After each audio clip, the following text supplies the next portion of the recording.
Welcome to time speed news. Srisailam జలాశయం నీటి వినియోగంపై మంత్రి జూపల్లి కృష్ణారావు తీవ్ర ఆగ్రహం వ్యక్తం చేశారు. నిబంధనలకు విరుద్ధంగా ఏపీ ప్రభుత్వం విద్యుత్ ఉత్పత్తి చేస్తూ నీటిని వినియోగిస్తోందని ఆరోపించారు. కనిష్ట నీటి మట్టం 834 అడుగులకు చేరుకున్నప్పుడు విద్యుత్ ఉత్పత్తి చేయకూడదన్న నిబంధన ఉన్నప్పటికీ దాన్ని పట్టించుకోకుండా వ్యవహరిస్తోందని విమర్శించారు. తెలంగాణ సాగు, తాగునీటి అవసరాలను నిర్లక్ష్యం చేస్తున్నారని మండిపడ్డారు. పలుమార్లు విన్నవించినా స్పందన లేకపోవడంతో మహబూబ్ నగర్ రైతులతో కలిసి వంటవార్పు కార్యక్రమానికి పిలుపునిచ్చామని తెలిపారు. తమ హెచ్చరికలతో ఏపీ విద్యుత్ ఉత్పత్తి నిలిపివేసిందని చెప్పారు. తెలంగాణకు దక్కాల్సిన నీటి హక్కుల విషయంలో ఎలాంటి రాజీ ఉండదని స్పష్టం చేశారు. రైతుల ప్రయోజనాల కోసం ప్రభుత్వం పోరాడుతుందని హెచ్చరించారు.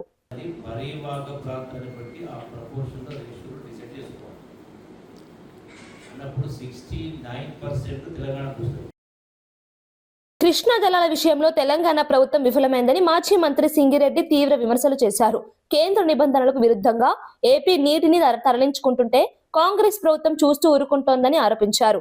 గత 2 ఏళ్లలో తెలంగాణ నీటి వినియోగం తగ్గి ఏపీ అధికంగా వినియోగించుకుందని తెలిపారు. నల్గొండ, పాలమూరు జిల్లాలో పంటలు కీలక దశలో ఉన్నప్పటికీ నీటి కొరతతో రైతులు నష్టపోతున్నారని ఆందోళన వ్యక్తం చేశారు. రైతుల కష్టాలు పట్టించుకోకుండా ప్రభుత్వం నిర్లక్ష్యంగా వ్యవహరిస్తోందని విమర్శించారు. తెలంగాణ నీటిని వదిలిపెట్టి రాజకీయ ప్రయోజనాల కోసం పనిచేస్తోందని ఆరోపించారు. ఈ వ్యాఖ్యలు రాష్ట్ర రాజకీయాల్లో చర్చకు దారితీశాయి. నీటి సమస్య మళ్లీ ప్రధాన అంశంగా మారింది. కృష్ణా జలాలను గాని, ఇక్కడ ఉండేటువంటి రైతాంగ అవసరాలను గాని ఆంధ్రాకు పణంగా పెట్టి గురుదక్షిణ చెల్లించుకునేటువంటి రీతిలో రేవంత్ రెడ్డి సర్కార్ సాగుతా ఉన్నది. కృష్ణా నదిలో ఉండేటువంటి నీళ్లను అడ్హాక్ బేసిస్ లో కృష్ణా వాటర్ డిస్ప్యూట్స్ ట్రిబ్యునల్ ఏదైతే ఉందో కేడబ్ల్యూడిటి వీరేష్ కుమార్ ట్రిబ్యునల్ యొక్క ఫైనల్ అవార్డు వచ్చే కంటే ముందు జరగాల్సినటువంటి తాత్కాలిక ఒడంబడిక, అది కూడా కేంద్రం హైదరాబాద్ ట్యాంక్ బండ్ వద్ద జ్యోతిబా ఫూలే, సావిత్రిబాయి ఫూలే విగ్రహాల నిర్మాణ పనులను మంత్రి పొన్నం ప్రభాకర్ పరిశీలించారు. సమాజంలో సమానత్వం, మహిళా విద్యకు ఫూలే దంపతులు చేసిన సేవలను గుర్తు చేశారు. సుమారు 4 కోట్ల రూపాయల వ్యయంతో ఈ విగ్రహాలు నిర్మాణంలో ఉన్నాయని తెలిపారు. ఏప్రిల్ 11న జ్యోతిబా ఫూలే జయంతి సందర్భంగా సీఎం రేవంత్ రెడ్డి చేతుల మీదుగా ఆవిష్కరణ జరగనుందని వెల్లడించారు. సామాజిక న్యాయం, వెనుకబడిన వర్గాల అభివృద్ధికి ప్రభుత్వం కట్టుబడి ఉందని పేర్కొన్నారు. ఎస్సీ, ఎస్టీ, బీసీ వర్గాల అభివృద్ధి కోసం ఈ కార్యక్రమాలు దోహదపడతాయని అన్నారు. ఈ విగ్రహాలు సామాజిక చైతన్యానికి ప్రతీకగా నిలుస్తాయని అభిప్రాయపడ్డారు. జ్యోతిబా ఫూలే గారు అదేవిధంగా ముఖ్యంగా మహిళలకు విద్య.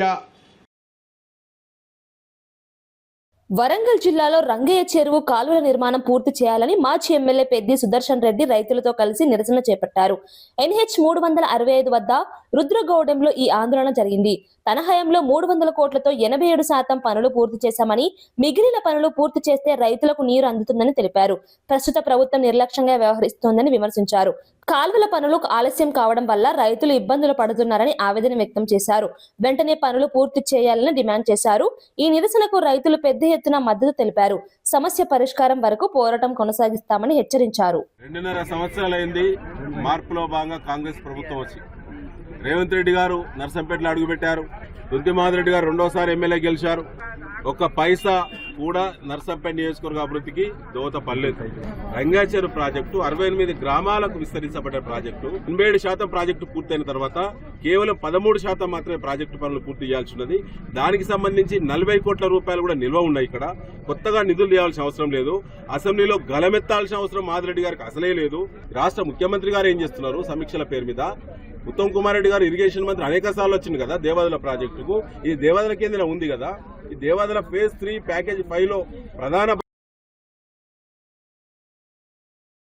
జడ్చర్ల ఎమ్మెల్యే అనిరుద్ రెడ్డి ఇప్ప పువ్వు ప్రాముఖ్యతపై అవగాహన కల్పించారు. ఇప్ప పువ్వు కేవలం మద్యం తయారీకే కాకుండా ఔషధ గుణాలు కలిగి ఉందని తెలిపారు. దీని ద్వారా లడ్డూలు, సబ్బులు, నూనెలు తయారు చేయవచ్చని వివరించారు. తెలంగాణలో 10 లక్షల ఇప్ప చెట్లు నాటాలని సీఎంకు లేఖ రాసినట్లు వెల్లడించారు. దీని ద్వారా ఆదివాసీలు, ఎస్టీ వర్గాలు ఆర్థికంగా ఎదుగుతాయని అన్నారు. కల్తీ లేని ఆర్గానిక్ ఉత్పత్తులను ప్రోత్సహించాలనే లక్ష్యంతో ఈ ప్రయత్నం చేస్తున్నట్లు చెప్పారు.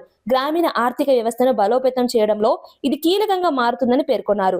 ఈ ప్రతిపాదనపై సానుకూల స్పందన రావాలని ఆశాభావం వ్యక్తం చేశారు. నేను ఈరోజు చెప్తున్నాను, తాగుడు మంచిది కాదు. ఒకవేళ తాగుతాగా మీరు లిమిట్లో ఉండండి. ఫుల్ బాటిల్ తాగి రోజు తాగి అనుకుంటే ఎట్లయినా హెల్త్ స్పాయిల్ అవుతుంది. అది మంచిది కాదు. నెల్లూరు జిల్లా మనుబోలు సమీపంలో గూడ్స్ రైలు పట్టాలు తప్పింది. తిరుపతి వైపు వెళ్తున్న రైలులోని 2 బోగీలు ఒక్కసారిగా పట్టాలు తప్పడంతో ట్రాక్ కు స్వల్ప నష్టం జరిగింది. ఈ ఘటనతో విజయవాడ గూడూరు రైల్వే మార్గంలో రాకపోకలు అంతరాయం ఏర్పడింది. సమాచారం అందుకున్న రైల్వే అధికారులు వెంటనే సంఘటనా స్థలానికి చేరుకుని పునరుద్ధరణ పనులు ప్రారంభించారు. ప్రయాణికులకు అసౌకర్యం కలగకుండా ప్రత్యామ్నాయ ఏర్పాట్లు చేస్తున్నారు. ప్రమాదానికి కారణాలపై అధికారులు దర్యాప్తు చేపట్టారు. త్వరలోనే రైల్వే ట్రాక్ ను పూర్తిగా పునరుద్ధరిస్తామని తెలిపారు.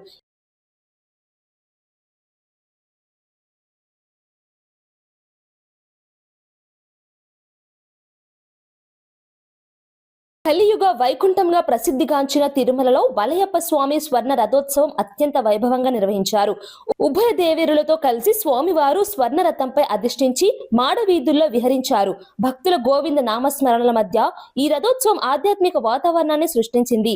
వేలాదిగా తరలివచ్చిన భక్తులు స్వామివారి దర్శనం కోసం మాడవీధులను నింపేశారు. అర్చకుల వేద మంత్రాల మధ్య ప్రత్యేక పూజలు నిర్వహించారు.